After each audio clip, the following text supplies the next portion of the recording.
আমাৰ ৰেজিষ্ট্ৰি ডাটাবোৰে আমাক দিছে কিছুমান কথা, আমাৰ ইয়াত বাৰ্ডেনটো কিমান, আমাৰ পৰিমাণ কিমান, সেইটো আমি যুক্ত কৰা হৈছোঁ।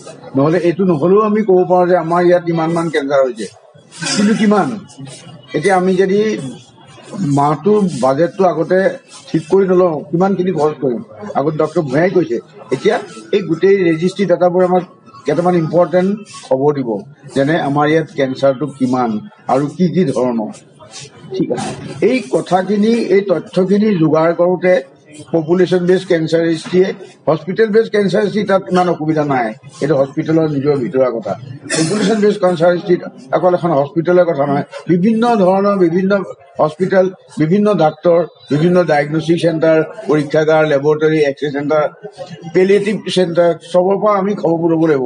কিন্তু এই খবৰটো তেওঁলোকে আমাক দিয়াত কোনো বাধ্যবাধকতা নাই, তেওঁলোকে নিদিলেও আমি জোৰ কৰিব নোৱাৰোঁ। কিয়নো এইটো নটিফাইবল নহয়, বা এইটো আমাৰ কি বুলি কয়, এইটো আমাৰ ঘোষণা কৰি দিব নালাগে, বা নটিফাইবল নহয়। চিনাক্তকৰণটো যিটো হ'ল, সেইটো গভৰ্ণমেণ্টৰ ফালৰ পৰা বা কোনো ধৰণৰ অথৰিটিৰ ফালৰ পৰা বাধ্যতামূলক নহয়।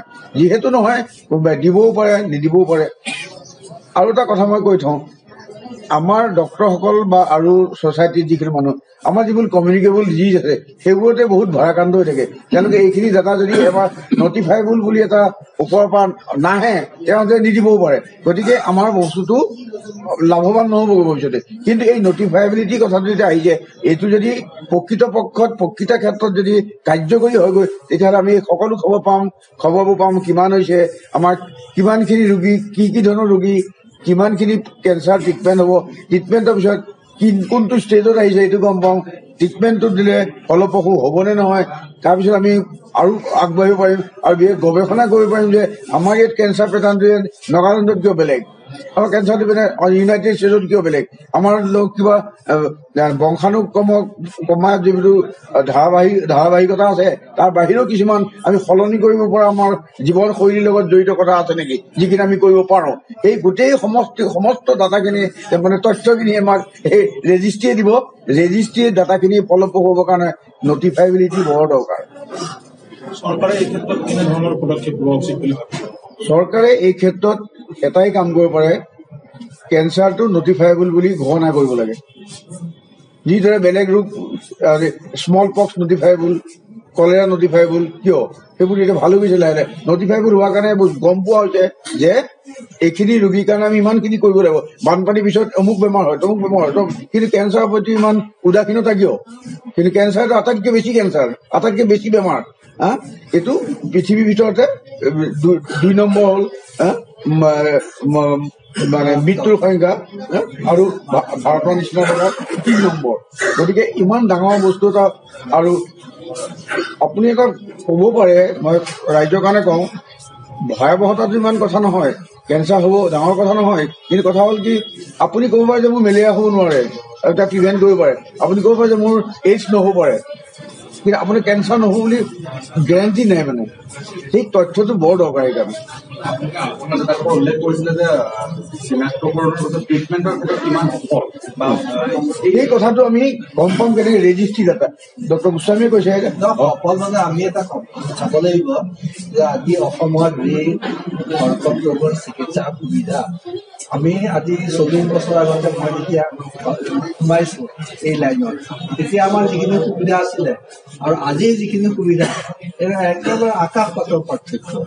গতিকে আমাৰ এইটোৱে ভাল খবৰ যে আমি এই চিকিৎসাৰ ক্ষেত্ৰত যথেষ্ট আগবাঢ়ি গৈছোঁ। আমাৰ অসমত এই চিকিৎসাৰ সুবিধা যথেষ্টখিনি হৈছে।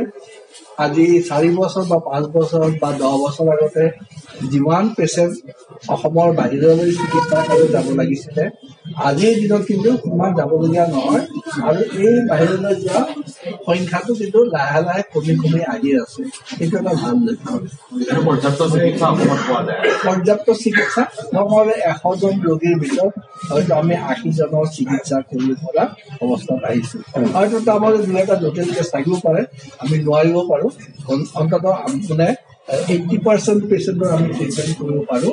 এই মানুহখিনি বাহিৰত, এতিয়া কিন্তু বহুত মানুহ বাহিৰত যায়, বাহিৰত গ'লে কিন্তু বাহিৰৰ মানুহখিনিও গম পাইছে যে অসমত চিকিৎসাৰ বহুতখিনি সুবিধা হৈছে।